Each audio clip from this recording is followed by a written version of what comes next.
Hello. Today I'm going to talk about the sacrament of the Eucharist or communion in the Catholic Church and in so many other religions, and how this plays into the Western mystery tradition and how, why people find it essential and basically what it is. So first of all, you have to understand when people go to communion that it's essentially a meal, but it's not like you sit around and have like a potluck or a brunch, or you're going out to a restaurant or sitting with your family and friends and eating dinner. You have to understand that this isn't actually a meal. It's not even really a snack. It's just, first of all, the food is not good. Those wafers, they have no flavor. They have no nutritional value. They have gluten, and some people have celiac disease, so it's essentially a poison for some people. It doesn't taste like anything, okay? It's basically shit. And,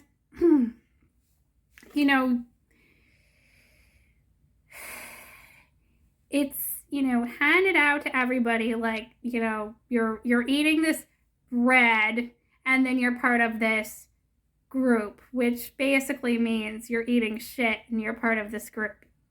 Okay, I guess it's not a nice way of putting it, but it's, it's the blatant, honest truth. And, that's not the only kind of shared sacrament that people have where the whole community is basically sharing this. They say, okay, you're part of the community because you're sharing this, sacrament, and that's what makes you part of it. And there have been other sacraments. The other part is the wine, which, as we know, is a poison also, and alcoholism is a serious issue for a lot of people. And even though there's not really that much with like the communion wine, it's, for some people, again, it is a poison.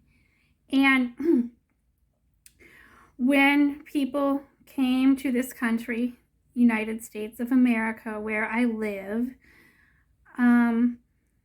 the Native Americans had a sacrament, which is smoking tobacco. And the white settlers took that and poisoned themselves and everyone else with it, because it is, again, essentially a poison that, was shared between people, basically to come to some sort of agreement. It was actually used for peace treaties. But essentially that's what communion is this idea of belonging to a community and sharing a sacrament, which is actually something very disgusting or yucky. And in Thelema, they go even further with that. They actually take somebody's blood, okay, and they burn it, okay, and it's, ashes, and they add it to the wafers, essentially. But essentially it's the same idea. You're basically eating something that is not good for you, has no nutritional value, and it's making you a part of this group. And sometimes when you see the communion, or you see like they show like a bird like in the sky, and you know what it's doing? It's taking a crap right in your mouth. That's what it is. And I don't think people like me telling it like this, because they're like, this is like so important, being part of this community, being part of this, Eucharist. Like, that's what it is. It's not, a meal that you're having with someone. Or a group of people. It's not about, nutrition for the body. It's not about, you know, I mean, it's a poison. It's something that's not good for you. It's, the whole idea behind this is to belong to this group. And the idea is that it's some kind of a spiritual link between all the members of this group that are participating in this Eucharist, in this communion.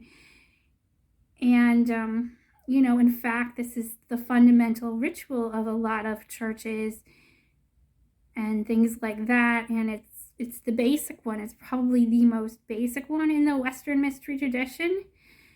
And once you understand what it really is, it's kind of like, ugh. But, no matter what I say, people are going to continue to do it anyway, and they're going to continue to feel a sense of belonging to these groups by doing this. And I think the other thing of note here that I want to point out is that when you have different groups, they're coming together. And so, like with your Eucharist, you have to understand that for some people, the poison aspect of it is a lot stronger than for other people. For some people, it's only going to be a little bit toxic.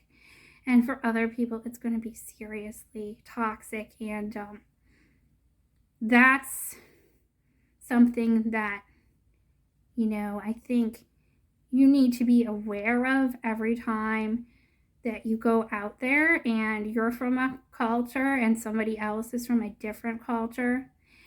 And, you're doing essentially, you're taking one culture and you're mixing it with the other one.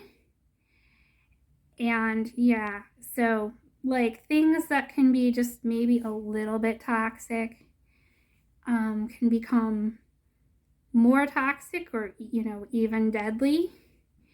And I think this is, so a fundamental mystery of the Eucharist that is important to get out there. And, there's lots more examples of this than what I'm talking about here. So I hope you have a better understanding now of that than you did.